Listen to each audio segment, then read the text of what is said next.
जितने भी मनुष्य हैं सारे के सारे मनुष्य परमात्मा के अवतार के ही रूप में हुआ है, बशर्ते अपने इस अवतरण स्वरूप को यह मनुष्य पहचान ले। जिस दिन यह अपने राम स्वरूप को पहचान लेगा उस दिन रावण वाला कर्म करना छोड़ देगा। जिस दिन यह अपने कृष्ण के स्वरूप को पहचान लेगा उस दिन कंस वाला कर्म करना छोड़ देगा। जिस दिन अपने यह बुद्ध के स्वरूप को पहचान लेगा उस दिन यह अंगुलीमाल वाला कर्म करना छोड़ देगा। जिस दिन यह वाल्मीकि के स्वरूप को पहचान लेगा उस दिन अपने रत्नाकर वाले स्वरूप को यह छोड़ देगा। यही काम सत्संग करवाता है, ये सत्संग यही काम करवाता है।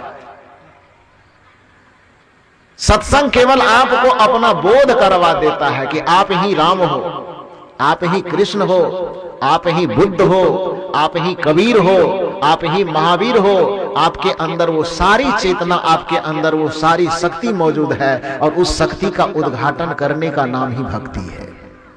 जो अपनी उस शक्ति के उद्घाटन करने के जितने कारक हैं, जितने कारण हैं, उन कारणों को अपने जीवन में सम्मिलित कर लेता है, उसी को भक्ति कहा जाता है। सद्गुण को धारण करने से हमारा रामत्व सुरक्षित होता है, जागृत होता है। इसलिए सद्गुण को अपनाना भक्ति है। सदाचार को अपनाना इसलिए भक्ति है क्योंकि सदाचार को अपनाने से हम ईश्वरीय बनते हैं, हम देवी दानवीय प्रवृत्ति से हटते हैं। हमारे अंदर प्रेम जैसे उमड़ता है तो हम प्रेम बांटने के लिए विवश होते हैं। जैसे आप देखते हैं कि एक गाय के स्तन में यदि दूध बढ़ जाए तो क्या लगता है वो गाय अपने दूध को छुपा लेगी? छुपा पाएगी? किसान वर्ग के लोग हैं, सौभाग्य से हम लोगों का भी जन्म किसान परिवार में ही हुआ है, तो इस वजह से पूरा बात न जाने लेकिन थोड़ा बहुत तो जानते ही। गाय भैंस अपने दरवाजे पर आप पालते हैं, उसके स्तन में यदि दूध बढ़ जाए तो उस दूध को उसे छुपा करके रखने का कोई उपाय है? आवाज लगाने लगेगी हमको किसी तरह से दूध निकाल लो, कहेगा ना। उसी तरह से जब सद्गुण सदाचार को अपनाने पर जब आपके हृदय में दया भर जाता है, आपके हृदय में करुणा भर जाता है, आपके हृदय में प्रेम भर जाता है, तो उसको आप चाह करके भी यदि छुपाना चाहिएगा तो उसको आप छुपा नहीं पाइएगा, उसको बांटिएगा। यह सहज प्रवृत्ति है। जब आदमी भर जाता है तो वो देना शुरू करता है। दुर्भाग्य की बात है कि आप अपने देवत्व को मार दिए।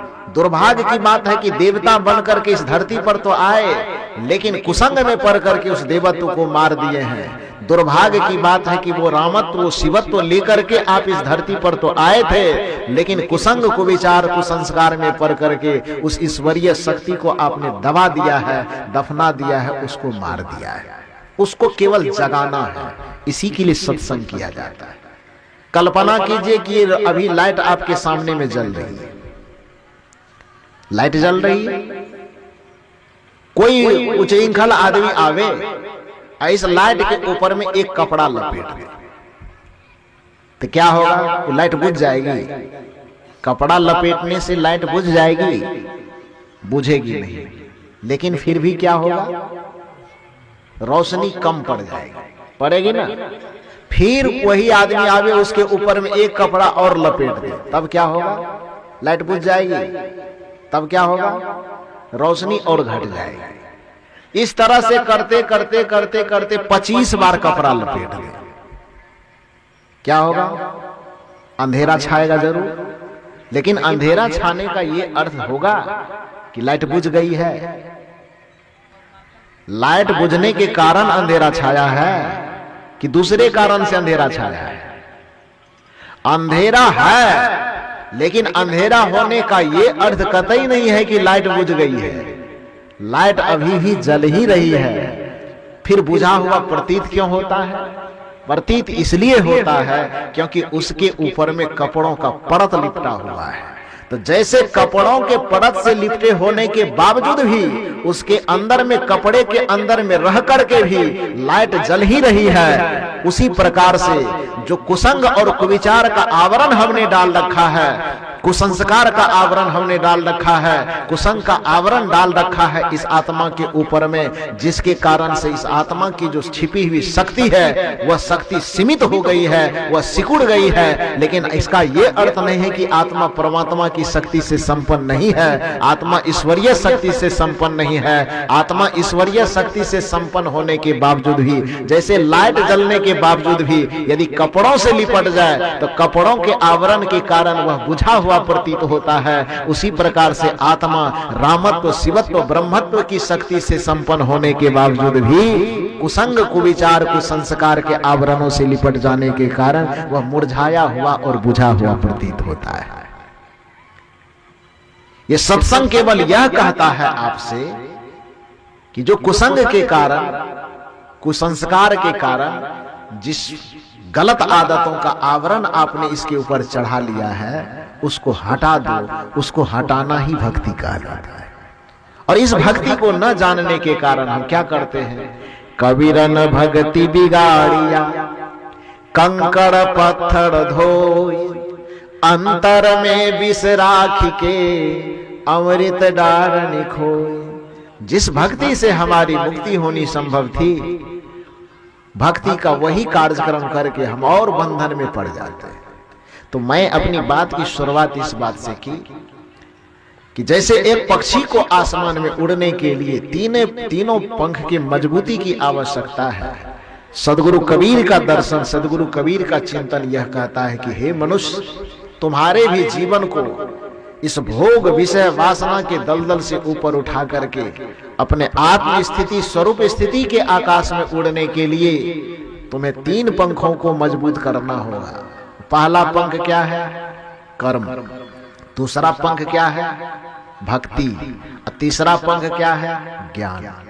क्योंकि मनुष्य के जीवन को यदि 3 हिस्सों में बांटे तो उसका जीवन 3 हिस्सा में बंट जाएगा। पहला हिस्सा इंद्रियों का समूह, दूसरा हिस्सा उसका हृदय और तीसरा हिस्सा उसका मस्तिष्क। इंद्रियों का जो समूह है वो कर्म प्रधान है, हृदय जो है वह भाव प्रधान है और मस्तिष्क जो है वह ज्ञान प्रधान है। कर्म को यदि हम सुधारेंगे तो इंद्रियां पवित्र होगी, भक्ति को जब हम सुधारेंगे तो हमारा हृदय पवित्र होगा और ज्ञान को जब हम सुधारेंगे तो हमारा मस्तिष्क पवित्र होगा। और जिस व्यक्ति का कर्म, ज्ञान, भक्ति तीनों पवित्र हो गया, इसका मतलब यह हुआ कि उसका संपूर्ण जीवन पवित्र हो गया। और जिसका संपूर्ण जीवन पवित्र हो गया तो सदगुरु कबीर का दावा है कि कबीरा मन निर्मल भया जैसे गंगा नीर। तो तब हमको भगवान के पीछे नहीं घूमना पड़ेगा। ये कबीर साहब का दावा है। कबीर साहब कहते हैं कि ये मनुष्य, जिस दिन तुम अपने संपूर्ण जीवन को निर्मल बना लिया, जिस दिन अपने संपूर्ण जीवन को तू पवित्र बना लिया, उस दिन से भगवान के पीछे तुम नहीं घूमोगे बल्कि भगवान तुम्हारे पीछे पीछे घूमना शुरू कर देगा कि बताइए आपका कौन सा काम बाकी है, हम आपका खेत जोत दें कि गाय दूध दें कि भूसा ला दें कि क्या करें, वो सारा काम बताइए और हम आपका काम कर देते हैं। ये सदगुरु कबीर की ही केवल मान्यता नहीं है, यह मान्यता ऋग्वेद के भी मंत्र में आया है। ऋग्वेद में एक मंत्र आया, बड़ा प्रसिद्ध मंत्र है, गायत्री मंत्र है। वह मंत्र है कि मधुवाता रितायते मधुचरंति सिंधवः माधवीर्ण संतोषधि। अब आप ये मत पूछिएगा, गायत्री मंत्र तो है ओम भूर्भुवस्वः तत्सवितुर्वरेण्यं भर्गो देवस्य धीमहि धियो यो नः प्रचोदयात्। तो आप कह रहे हैं कि ये वाला भी गायत्री मंत्र है। हाँ, ये वाला भी गायत्री मंत्र है। वस्तुतः जो चालाक लोग होते हैं ना, वो चालाकी करना कहीं नहीं छोड़ते। ऋग्वेद में एक मंत्र गायत्री का नहीं है, ऋग्वेद में कम से कम 1000 से ज्यादा गायत्री मंत्र है। वस्तुतः गायत्री एक छंद है, उस छंद में जितने सारे मंत्र बने हैं वो सारे के सारे मंत्र गायत्री मंत्र हैं। तो चाहे वो जो ओम भूर्भुवस्वः वाला सुनते, हालांकि वो में ओम भूर्भुवस्वः भी नहीं है, वो भी कोई जोड़ दिया है जबरदस्त। ऋग्वेद में पन्ना पलट करके आप देखिएगा, क्योंकि दुनिया में जितना भी गुड़ घंटाल फैला है, आडंबर, अंधविश्वास, पाखंड जो भी फैला है, तो फैलाने वाला इतना चालाक था उस सब चीज का नाम ये दे दिया कि ये चीज वेद से निकला हुआ है। जातिवाद का जड़, जातिवाद के जाल को फैलाया और लोगों ने सवाल किया कि भाई आप जातिवाद की बात करते हैं, जातिवाद कहां है? फैलाने वाले ने कहा वेद में है। बेचारा वेद ऐसा है कि जिस वेद का दर्शन 21वीं शताब्दी आने के बावजूद भी जो हिंदू खास करके, और लोगों की बात छोड़ दीजिए, जिस हिंदू के लिए कहा जाता है कि वेद ही तुम्हारा धार्मिक ग्रंथ है, वेद ही तुम्हारे धर्म का प्राण है, जिन हिंदू को जीवन भर यह सिखाया जाता है, उस हिंदू के 99% हिंदू को आज तक वेद का पन्ना कैसा होता है, कवर पेज कैसा होता है, वह भी देखने का मौका नहीं लगा। पन्ना पढ़ने की तो बात छोड़ दीजिए, उसका कवर पेज ऊपर का पृष्ठ कैसा होता, लाल रंग का कि नीला कि पीला, ये भी शायद नहीं देखा होगा। और मैं तो चाहता हूं कि ये सब जितने आदमी हैं सबके हाथ में एक एक वेद दे दिया जाए, पंडित के टीक पकड़ के नोच लेगा आदमी जब इसको कुछ कहने के लिए आएगा तो। क्योंकि वो जितनी बात कहता है एक भी बात उसमें नहीं है। 33 करोड़ देवता पूजवाने की बात पंडित जी करते हैं, अब पूछे कहां है तो वेद में है। वेद के पन्ना पलट करके देख लीजिए तो कहीं नहीं है। जाति पाति ब्राह्मण ऊंचा तो शूद्र नीचा, तो फलना ऊंचा फलना नीचा, इसकी बात करता है। कहां लिखा है भाई? वेद में लिखा है। वेद को देखने जाए तो वेद में है ही नहीं। देवता को बलि दो, फलना करो, चिल्ला करो, दारू पिलाओ, ये करो वो करो, ये सारी बात बता करके कहां लिखा हुआ है भाई? कहां लिखा है? तो वेद में लिखा है। वेद पढ़ने जाए तो वेद में है ही नहीं, कहीं नहीं वेद में है। एक बात दावे के साथ सुन लीजिए, चालाक लोगों ने सदगुरु कबीर को वेद विरुद्ध सिद्ध करने का प्रयास किया कि कबीर साहब जो है वेद के विरुद्ध है, धर्म के विरुद्ध है, सनातन संस्कृति के विरुद्ध है। लेकिन जब सदगुरु कबीर का अध्ययन करते करते उसी कबीर के वंश से कोई बालक निकलता है, वेद शास्त्र पुराण उपनिषद का जब अध्ययन करता है तो पता यह चलता है कि सदगुरु कबीर वेद वेदांत शास्त्र के जितने बड़े समर्थक हैं, उस शास्त्र को अपना कहने वाला भी उस शास्त्रों का उतना बड़ा समर्थक नहीं है। वो केवल घोटाला करता है और कुछ नहीं करता है। वेदों में एक भी जगह मूर्ति पूजा का जिक्र नहीं है। यदि कोई दिखा सकता है तो दिखाइए, और लोगों की तो गारंटी नहीं लेते हैं। हमारा स्थान कहलगांव में पड़ता है, भागलपुर जिला में। इसी मन से कह देता हूं कि आप यदि वो दिखा दीजिएगा तो हम आपकी गुलामी खटने के लिए जीवन भर तैयार रहेंगे। वो दिखाइएगा और चले जाइएगा आप कहलगांव में, चलिए हम दिखा देते, आप मेरी गुलामी खटिएगा। बवाजीगिरी करना छोड़ करके आपके खेत का मकई जोत देंगे हम बढ़िया से, यही काम करेंगे और क्या करेंगे। तो है ही नहीं तो दिखाइएगा कहां से। मूर्ति पूजा का एक रत्ती भी कहीं पर कोई जिक्र नहीं है। किसी मंदिर में जाकर के किसी देवी और देवता की आराधना करो, इसका एक रत्ती भी कहीं कोई जिक्र नहीं है। हिंदू धर्म में आज जितने प्रकार के आडंबर और पाखंड दिखाई देते हैं, उस सनातन धर्म के ग्रंथ कहलाने वाले वेद में एक जगह भी उच्चारण नहीं है। 6 शास्त्र में इसका कहीं कोई जिक्र नहीं है। और 11 उपनिषद जो प्रमाणिक उपनिषदें हैं, जिस पर रामानुजाचार्य, माधवाचार्य, शंकराचार्य इत्यादि महापुरुषों ने टीका टिप्पणी किया है, इन 11 उपनिषदों में एक भी जगह जातिवाद का कहीं कोई जिक्र नहीं है, मूर्तिवाद का कहीं कोई जिक्र नहीं है, मंदिर में पूजा करने का कहीं कोई जिक्र नहीं है, नदियों में स्नान करने से पाप कट जाए इसका कहीं कोई जिक्र नहीं है, फलाना यज्ञ कर लीजिए तो ये बैतरनी पार कर जाइएगा इसका कहीं कोई जिक्र नहीं है, पिंड दान करो तो तब बाप जो सीधे स्वर्ग पहुंच जाएगा इसका कहीं कोई जिक्र नहीं है। पूरे वेद में, वेदांत में, उपनिषद में, 6 शास्त्रों में इसका कहीं कोई रत्ती भर भी जिक्र नहीं है। और दुर्भाग्य की बात है कि जिस राम और कृष्ण के लिए बार बार रामचरितमानस में दुहाई दी जाती है, वो परमात्मा के अवतार है। किसने कहा भाई? तो ये वेद कह रहा है, नेति नेति नित निगम कह। श्रुति पुराण की दुहाई दे करके जो बार बार कही जाती है, पूरे वेद के अंदर एक भी जगह पर राम का नाम तक नहीं लिखा हुआ है, तो उसके अवतार होने की पुष्टि तो बातें छोड़ दीजिए। 4 वेद में कहीं नहीं है, 6 शास्त्र में कहीं नहीं है, 11 उपनिषदों में कहीं है ही नहीं। फिर भी लोग कहते हैं कि वेद में राम का स्वरूप कहाँ विदित है। भाई तो वेद विदित है, वेद में लिखा हुआ। कौन वेद में लिखा हुआ है? हम जो पढ़ते हो वेद अलग है और तुम जो पढ़ते हो वेद अलग है। ये एक ही वेद है। यदि अलग है तो उसको दिखाइए तो, लेकिन कोई नहीं दिखा पाएगा। खैर कोई बात नहीं। तो मैंने कहा आपसे यह कि सदगुरु कबीर कहते हैं कि केवल राम और कृष्ण ही परमात्मा के अवतार नहीं हैं, बल्कि संपूर्ण मनुष्य परमात्मा के अवतार है। आप देवता बनकर के इस धरती पर आए, दानव आपको संग के कारण बन गए।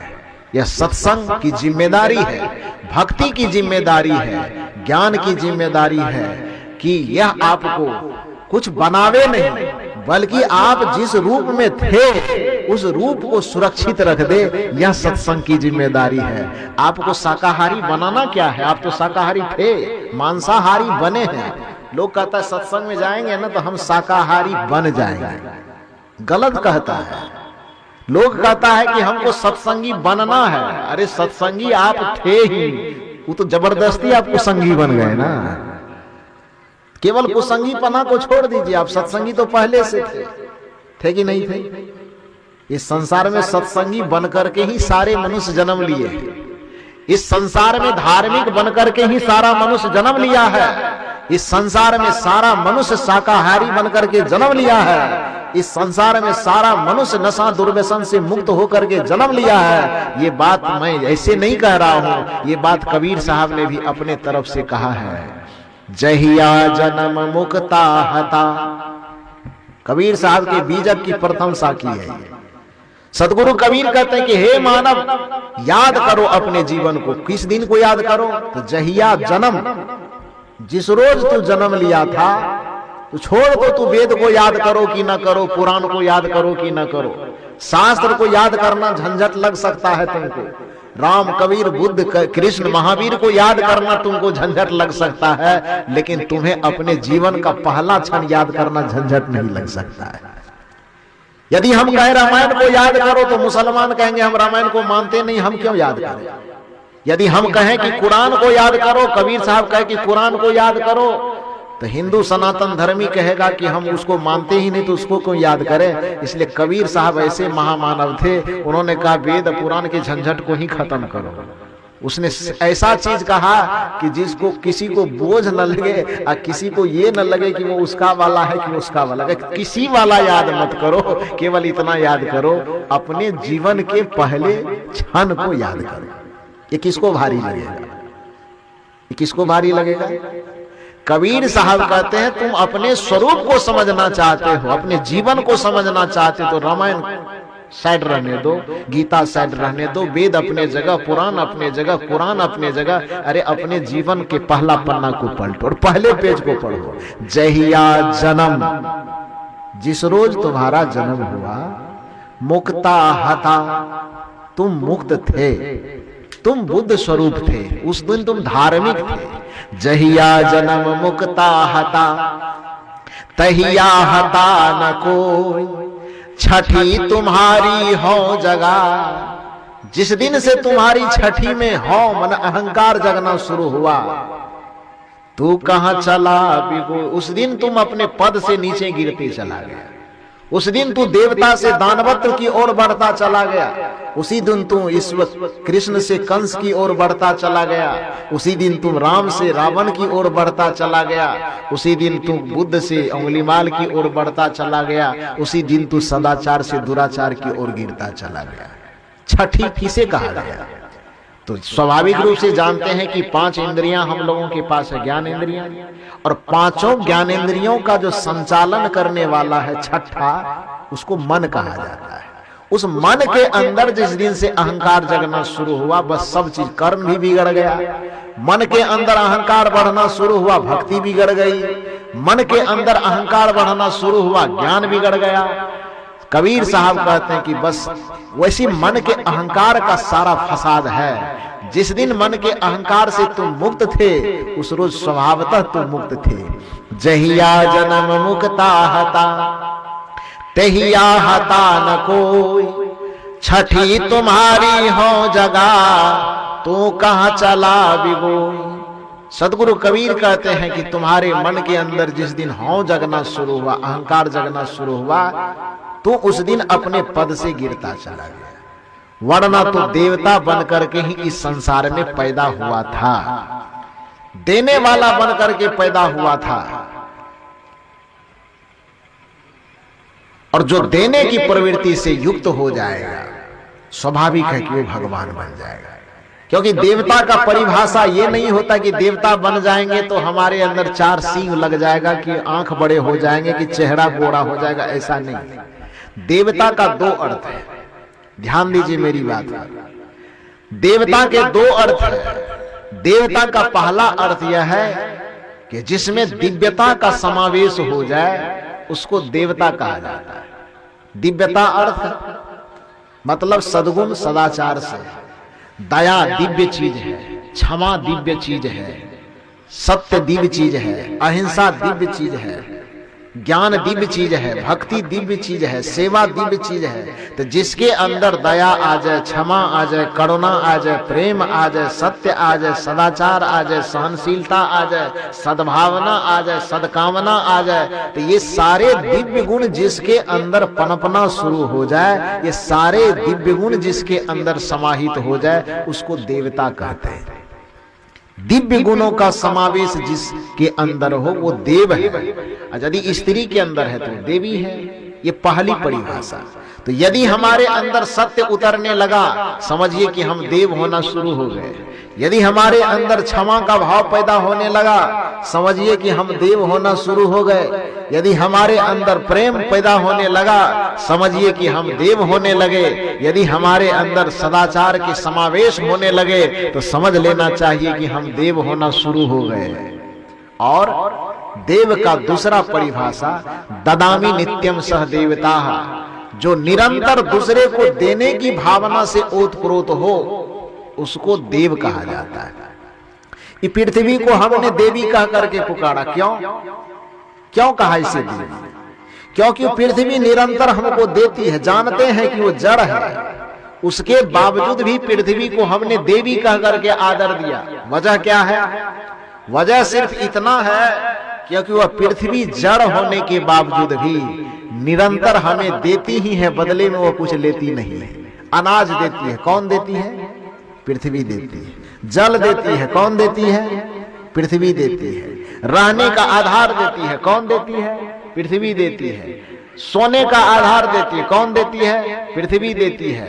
और यहां तक कि मर जब जाते हैं तो चाहे नदी में भसावे कि चाहे चिता पर लेटावे, तो हमारे चिता को भी सजाने का आधार कौन देती है?